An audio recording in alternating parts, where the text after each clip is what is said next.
Bom, então boa noite. Vamos iniciar agora a nossa reunião pública de hoje, dessa quarta-feira, dia 1º de dezembro de 2021, onde nós vamos dar continuidade à palestra que a gente iniciou no outro dia, do item 6, da introdução ao estudo da doutrina espírita. Kardec, no item 6 da introdução, traz algumas máximas espíritas, pois como trata-se de uma introdução, e ela é essencial, é necessário que a gente construa um cabedal de conhecimentos, de jargões, de conceitos, até que se chegue na questão número 1 em diante. E é um grande erro nosso, inclusive eu já cometi esse erro algumas vezes, de ao indicar o livro dos Espíritos para alguém, aconselhar pular a introdução. Pula a introdução, vai logo para as questões. Esse é um erro grave.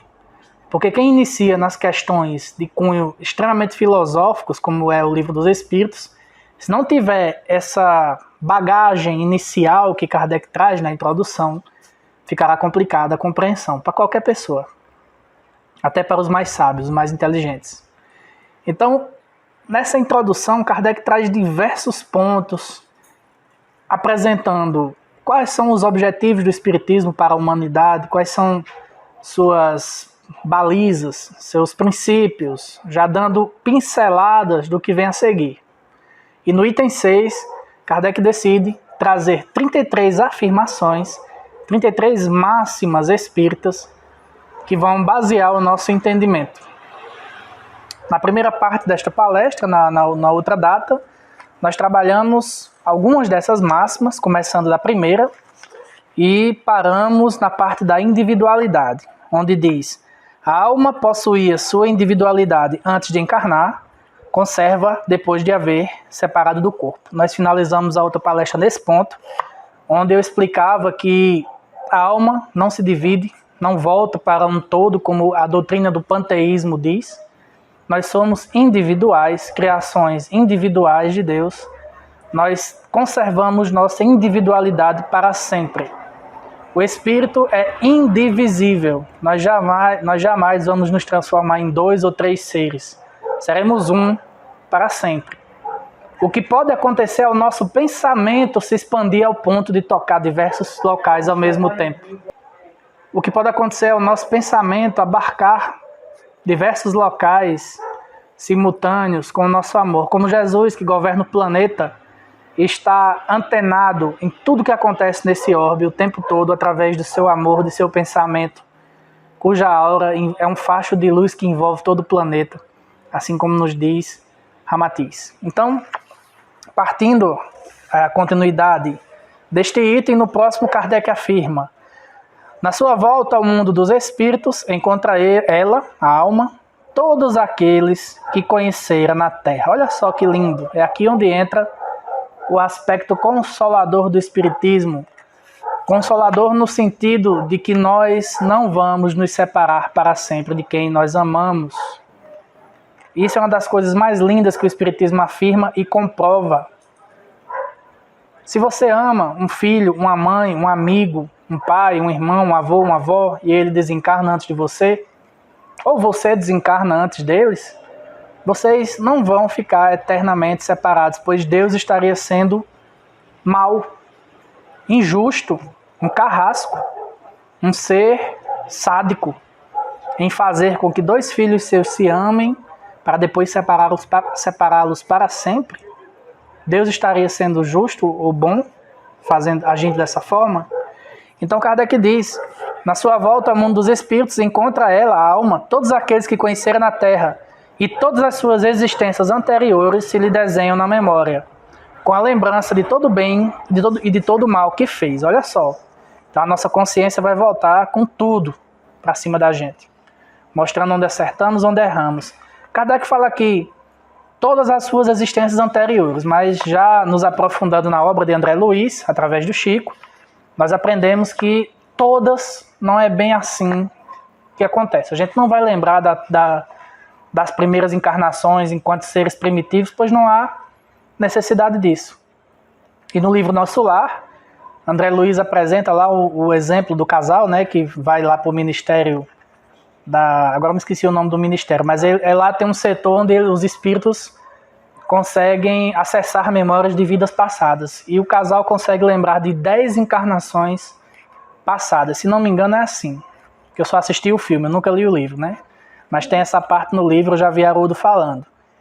E a mulher, curiosa, quer lembrar de mais vidas, e o mentor diz, é melhor não. Tem umas existências aqui que você fez umas coisas que não é bom você lembrar não. Então tá lá, tá no nosso lar. Então todas as encarnações não é bem assim. Kardec falou didaticamente e nós não devemos levar nem sempre tudo ao pé da letra. Outra máxima que Kardec traz nesse item 6 da introdução do Livro dos Espíritos é: o espírito encarnado se acha sob a influência da matéria.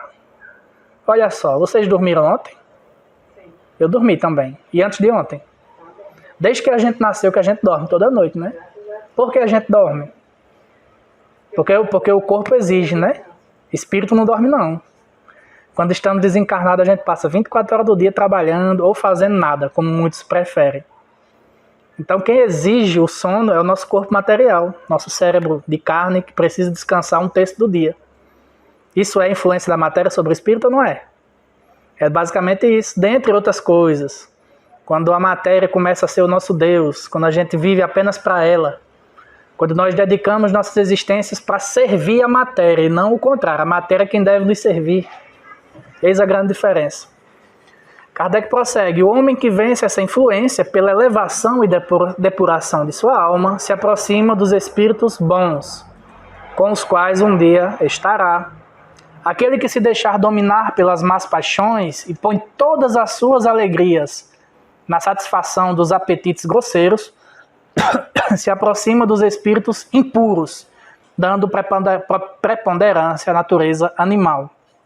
Ou seja, quanto mais a gente se desliga da matéria, mais a gente se eleva. Quanto mais nós nos apegamos à matéria, mais nós nos atrasamos na senda do progresso. Algum de vocês poderia trazer ali um copinho d'água para mim? Minha garganta já está arranhando aqui. Obrigado. Outra máxima que Kardec traz: os espíritos encarnados habitam os diferentes globos do universo. Isso aqui é um dos princípios da doutrina. O espiritismo, baseado em princípios fundamentais, dentre eles a pluralidade dos mundos habitados. Na questão 55, Kardec pergunta se os mundos, todos os planetas do universo são habitados. Os espíritos respondem que sim, e que nós estamos longe de ser, como pensamos, os primeiros em bondade e sabedoria. Então, esse princípio que baseia a doutrina nos prova a grandiosidade da criação, a destinação de tanta matéria que existe por aí, pois achar que só existe vida na Terra é considerar Deus um ser de pouca inteligência, que criaria bilhões e bilhões de estrelas e planetas para um grande nada. Então há serventia, nada no universo está desperdiçado, tudo tem uma utilidade. Então nossos irmãos espíritos, criaturas de Deus como nós, também habitam os diferentes planetas do universo. Há vida fora da Terra por toda parte, sendo que alguns são mais evoluídos, outros menos evoluídos que a Terra. Os não encarnados, obrigado Simone. Os não encarnados ou errantes não ocupam uma região determinada e circunscrita. Estão por toda parte no espaço e ao nosso lado, vendo-nos e acotovelando-nos de contínuo. É toda uma população invisível a mover-se em torno de nós. O que o Espiritismo vem nos ensinar? Não existe apenas o que a gente vê, exceto os médiuns de clarividência, né? Então, existem espíritos por toda parte, eles estão no meio de nós, eles estão aqui nos influenciando com seus pensamentos, sejam eles bons ou maus. Cabe a você decidir o que você vai sintonizar, também com seus pensamentos, com suas atitudes. Então, há essa afinidade. Por isso que há tantas obsessões, pessoas que baixam sua guarda, seu campo vibracional de seus pensamentos ao redor de si, abrem portas a qual esses espíritos, nossos irmãos, mais atrasados moralmente, intelectualmente, que nós, vêm nos obsediar, nos trazer más intuições, maus pensamentos, más influências. Então estão por toda parte, a vida em todo o universo. Não há um lugar circunscrito para onde os espíritos devem estar o tempo todo. Prossegue Kardec. Os espíritos exercem incessante ação sobre o mundo moral e mesmo sobre o mundo físico. Ou seja, a influência dos espíritos sobre a matéria é incessante, não para. Não existe férias para os espíritos, não existe um mês do ano que a gente vai ficar livre deles, não. É o tempo todo. Atuam sobre a matéria e sobre o pensamento, olha aqui. Cabe a nós saber filtrar. Eita, esse pensamento é meu ou está sendo uma influência negativa ou positiva? A gente consegue, só exercitar. Atua sobre a matéria e sobre o pensamento e constitui uma das potências da natureza. Causa eficiente de uma multidão de fenômenos até então não explicados ou mal explicados e que não encontram explicação racional senão no espiritismo. As relações dos espíritos com os homens são constantes. Os espíritos bons nos atraem para onde? Para o bem. Nos sustentam nas provas da vida e nos ajudam a suportá-las com coragem e resignação. Os maus nos impelem para o mal. É-lhes um gozo ver-nos sucumbir e assemelhar-nos a eles. Ou seja, os espíritos bons que nos atraem para o bem são nossos mentores, nossos guias. Cada um de nós tem um, pelo menos um. Né? Alguns têm muitos. A maioria de nós tem pelo menos um que nos ama, que nos acompanha. Cabe a nós permitir a aproximação dele ou não. E uma certeza que nós temos é que eles são bem mais evoluídos que nós. Pois Deus não colocaria um espírito imperfeito para cuidar de um imperfeito. Né? Escala espírita, questão 100, espíritos imperfeitos, que somos nós, espíritos bons, os intermediários, e os espíritos puros, ou seja, para orientar os imperfeitos, são os bons. Então, com certeza, o seu mentor, o nosso mentor, é um espírito da ordem já dos bons. Eles conhecem o que nós estamos passando. Já passaram por essas experiências, então eles podem nos auxiliar. Eles têm moral para nos intuir para o bem, para o caminho correto. Muito importante nossa comunicação com ele, ou com ela, com ele, né? Que espíritos não têm sexo. Com ele, espírito. Todas as noites, todos os dias ao amanhecer, ao longo do dia, converse com ele. Chame ele para perto de si. Fale com Deus, fale com Jesus. Fale com seus parentes, seus amigos que já partiram. E também fale com seu mentor. Peça orientação, peça boas orientações, que ele com certeza vai estar de braços abertos para lhe ajudar. Pois esses espíritos já atingiram um grau de pureza suficiente para servir o tempo todo e amar, como Jesus nos exemplificou.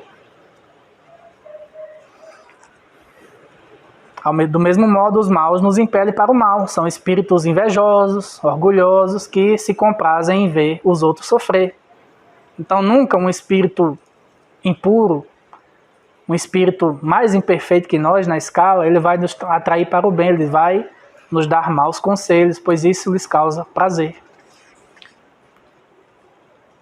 As comunicações dos espíritos com os homens são ocultas ou ostensivas. Olha aqui, isso aqui é muito importante. As ocultas se verificam pela influência boa ou má que exercem sobre nós. Aquilo que eu falei das intuições, né? A nossa revelia. Cabe ao nosso juízo discernir as boas das más inspirações.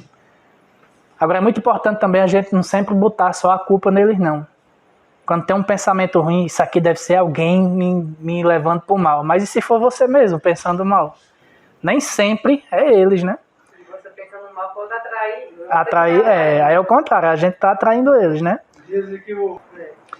As comunicações ostensivas se dão por meio da escrita, da palavra ou de outras manifestações materiais, quase sempre pelos médiuns que lhes servem de instrumentos. Então, a influência, a comunicação deles pode ser oculta, como a gente viu aqui, né, através de intuição, ou ostensiva, claro, na nossa frente, como a psicografia, como a clarividência, como a audição, a psicofonia, entre outras tantas formas de mediunidade.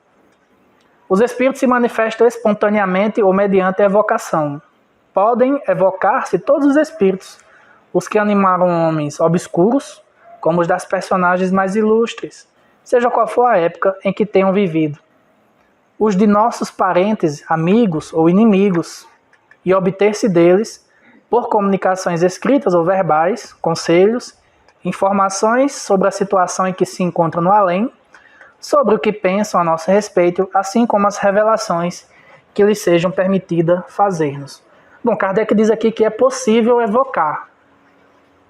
É possível, mas não é o tempo todo, né? Só se houver uma grande necessidade, uma grande utilidade para se chamar, porque também existe a obsessão daqui para lá, né?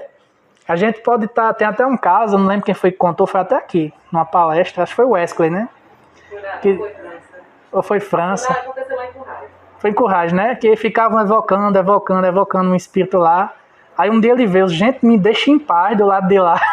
Tipo assim. Eu achava que ia dizer outra. Mas foi o Wesley que contou essa.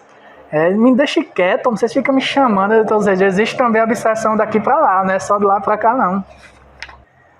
Os espíritos são atraídos na razão da simpatia que lhes inspire a natureza moral do meio que os evoca.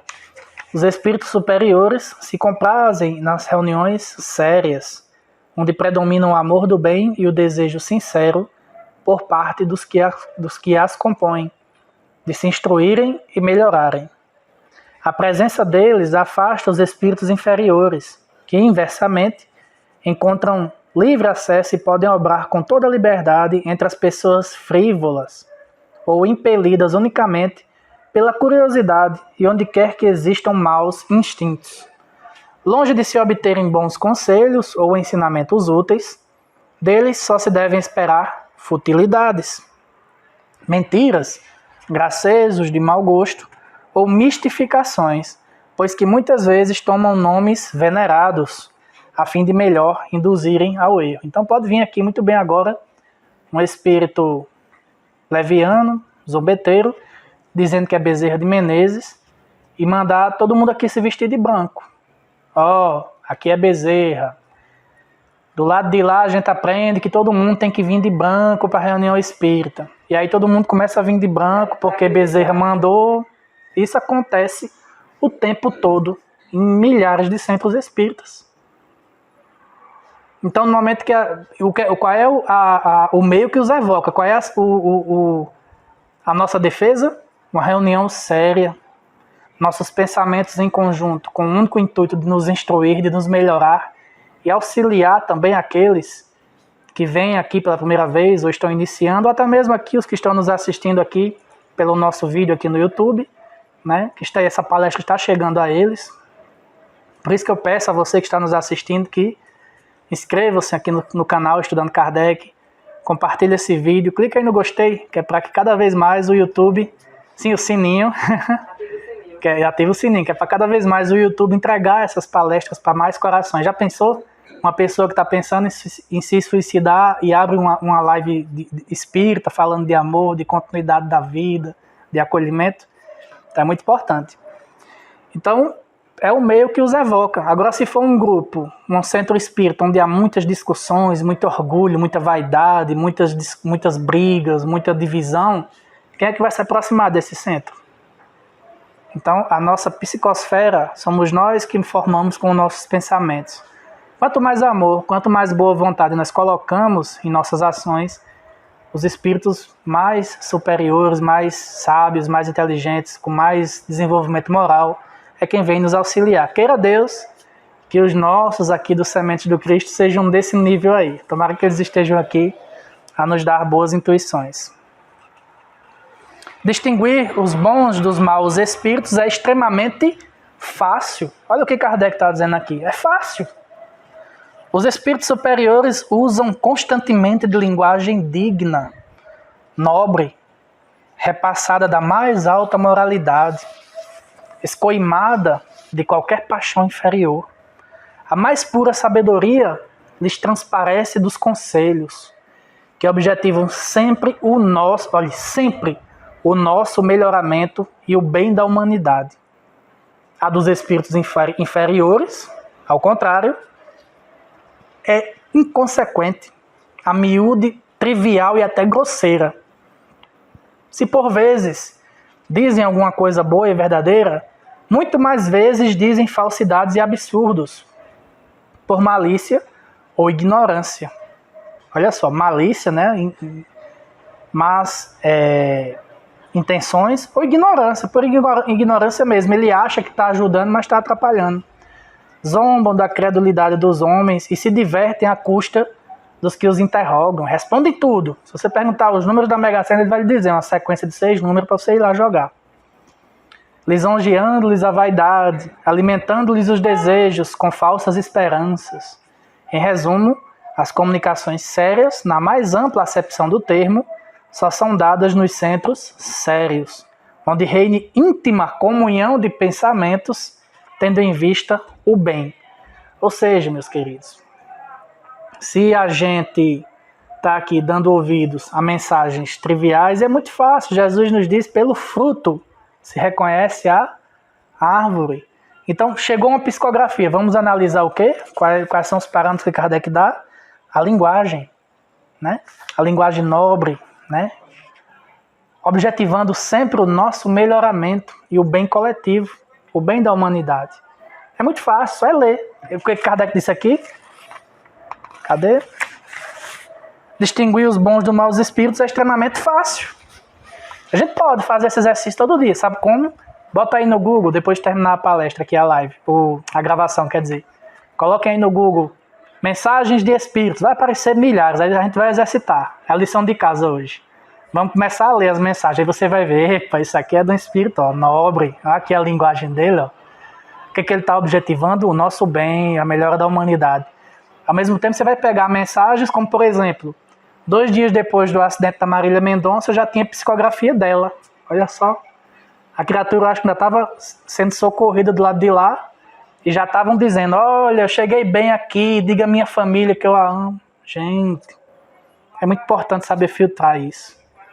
Muita atenção com esses canais espíritos na internet que divulgam o tempo todo mensagens de gente que já partiu, que principalmente os famosos, né? A gente tem que tomar cuidado. Vamos saber distinguir. Kardec diz aqui que é muito fácil.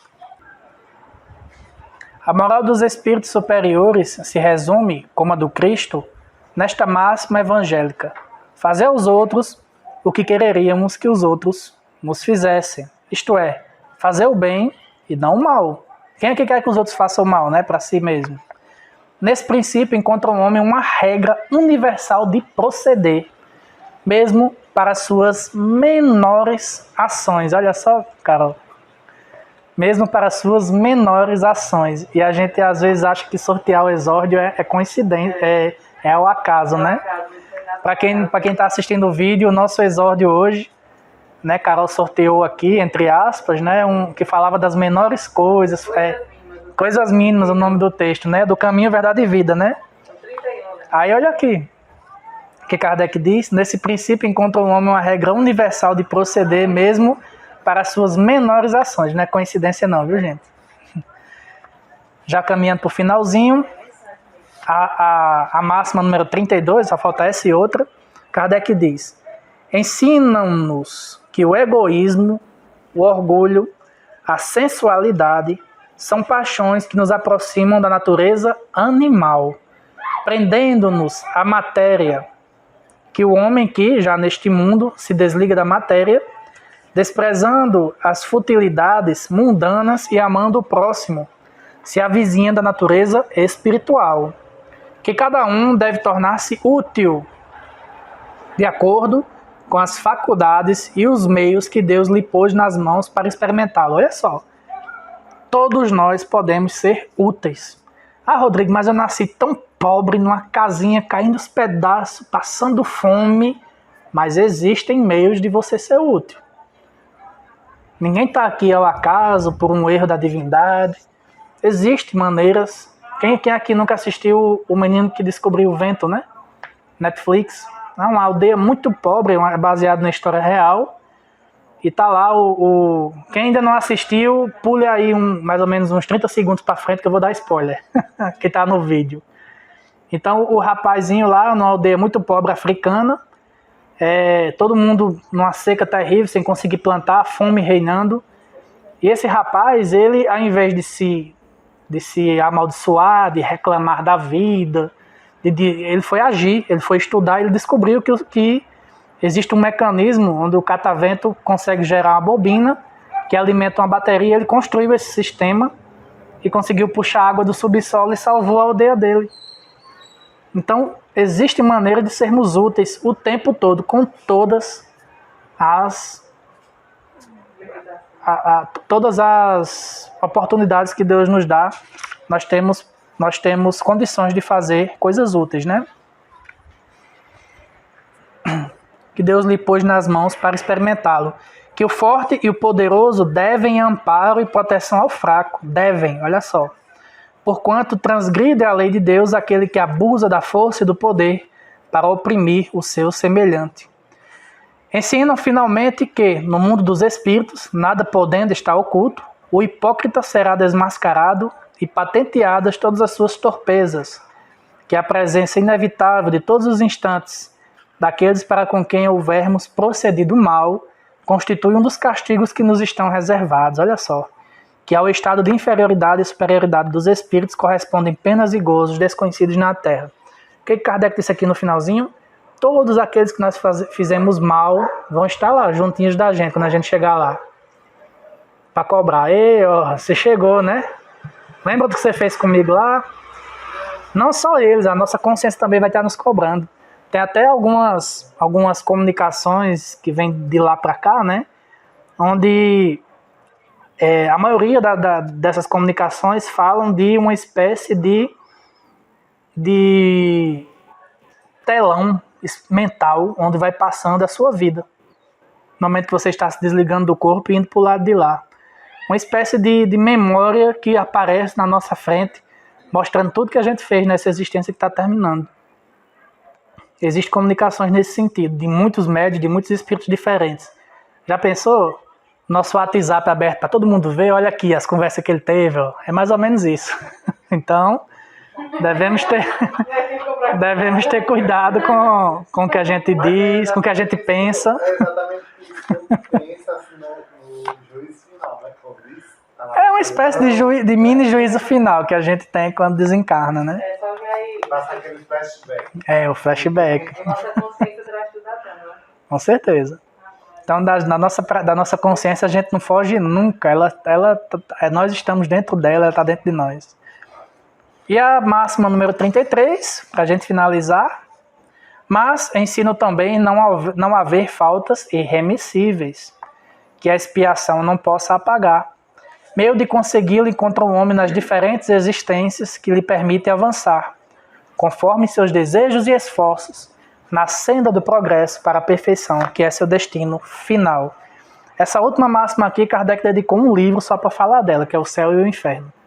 Né? A justiça divina, né? Faltas irremissíveis, né? Os dogmas do inferno, do céu, para onde nós vamos, né? De que forma nós somos educados por Deus, de que forma nós vamos evoluindo, de que forma nós pagamos, entre aspas, que a palavra não é bem essa, mas... para a nossa linguagem é a que nós temos, de que forma nós vamos pagando o mal que nós cometemos, né?